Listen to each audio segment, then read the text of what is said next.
माणूसच्या नात्यांवर डोळे झाकून विश्वास ठेवतो तीच नाती कधी कधी त्याच्या आयुष्यातली सगळ्यात मोठी चूक ठरतात. काही चुका नकळत होतात, काही परिस्थितीमुळे, तर काही मुद्दाम केल्या जातात. पण जेव्हा नात्यांचा आधार घेऊन गुन्हा केला जातो तेव्हा त्याचा परिणाम फक्त एका व्यक्तीपुरता मर्यादित राहत नाही. तो संपूर्ण कुटुंब, समाज आणि माणुसकीला हादरवून टाकतो. आजची घटना अशीच आहे.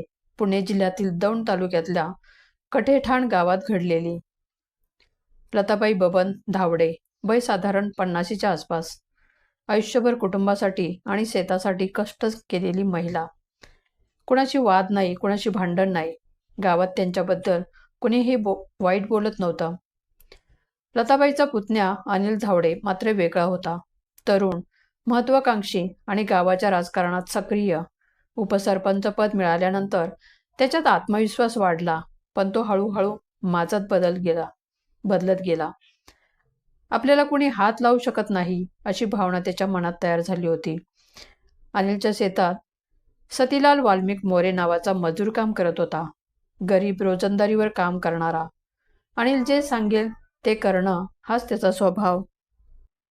घटना आहे 7 डिसेंबर 2024, दुपारची वेळ. वरवंड हद्दीत दादा दिवेकरांच्या शेतात एका महिलेचा मृतदेह आढळल्याची बातमी पसरली. काही वेळातच लोक शेताकडे जमा झाले. दृश्य भयंकर होतं. मृतदेहाची अवस्था अत्यंत विद्रूप होती. चेहरा ओळखू येत नव्हता. डोकं आणि तोंड पूर्णपणे ठेचलेलं होतं.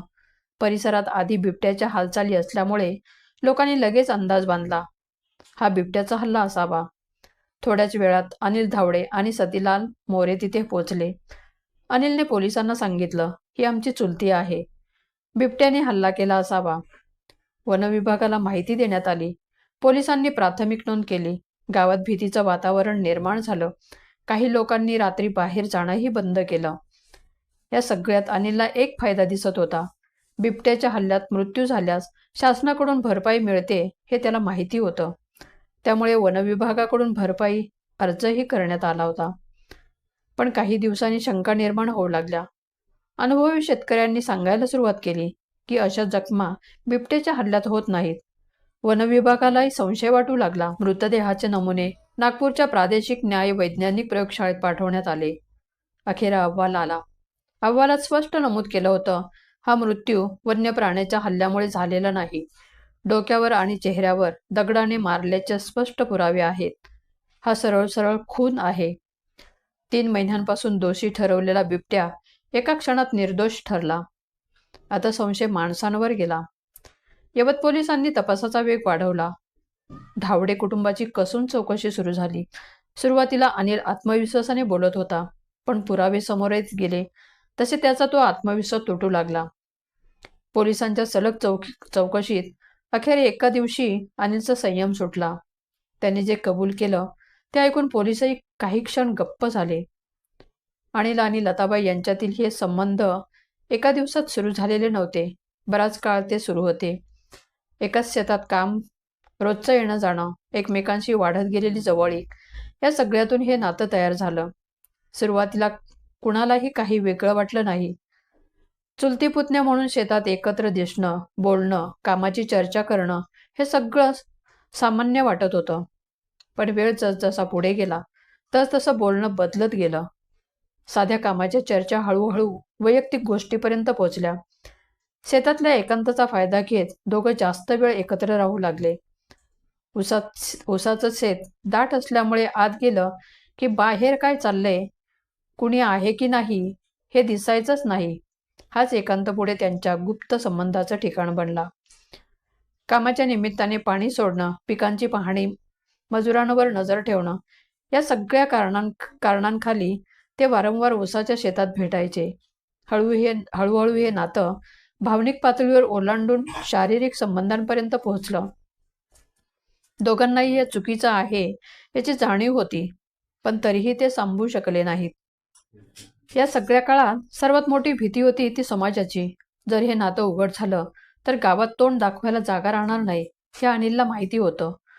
उपसरपंच पद, प्रतिष्ठा, राजकारणातील प्रतिमा हे सगळे एका क्षणात उद्ध्वस्त होऊ शकतं. हीच भीती हळूहळू त्याच्या डोक्यात घर करू लागली. लताबाईंकडून चुकून काही बोललं गेलं, कुणाला संशय आला किंवा हा प्रकार बाहेर गेला तर सगळं संपेल अशी सततची धास्ती अनिलला सतावत होती.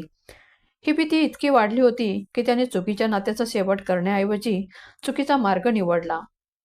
आपली मानहानी टाळण्यासाठी, पद आणि प्रतिष्ठा वाचवण्यासाठी त्याने लताबाईंना कायमचं संपवण्याचा निर्णय घेतला. हा निर्णय एकट्याने अंमलात आणणं त्याला शक्य नव्हतं. त्यामुळे त्याने आपल्या शेतात काम करणाऱ्या सतीलाल मोरेला पैशाचं आमिष दाखवलं. गरीब मजूर असल्यामुळे आणि अनिलच्या दबावाखाली असल्यामुळे सतीलालनेही या कटाला साथ दिली आणि इथूनच या प्रकरणाने भयंकर वळण घेतलं. त्या दिवशी लताबाई धावडे नेहमीसारख्याच शेतात गवत खुरपण्यासाठी बाहेर पडल्या. उन्हाची पर्वा न करता त्या नेहमीसारख्याच शेतात काम करत होत्या. दादा दिवेकरांच्या शेताच्या बाजूला असलेल्या बांधावर त्या काम करत असतानाच सतीलाल मोरे तिथे गेला. सतीलाल हा अनिलच्या घरी काम करणारा माणूस, त्यामुळे त्याच्यावर लताबाईंना अजिबात संशय आला नाही. सतीलाल त्यांना म्हणाला, काकू, थोडं बाजूला या, साहेबांनी काहीतरी सांगितले. पुतण्याच्या घरचा माणूस असल्यामुळे लताबाईंना कोणताही विचार न करता त्याच्यासोबत बांधाच्या बाजूला गेल्या. अचानक सतीलालने लताबाईंचं तोंड घट्ट दाबलं. मदतीसाठी ओरडण्याची संधीही त्यांना मिळाली नाही आणि काही सेकंदातच त्या बेशुद्ध झाल्या. त्याच वेळी ठरल्याप्रमाणे मुख्य आरोपी अनिल धावडे तिथे पोहोचला.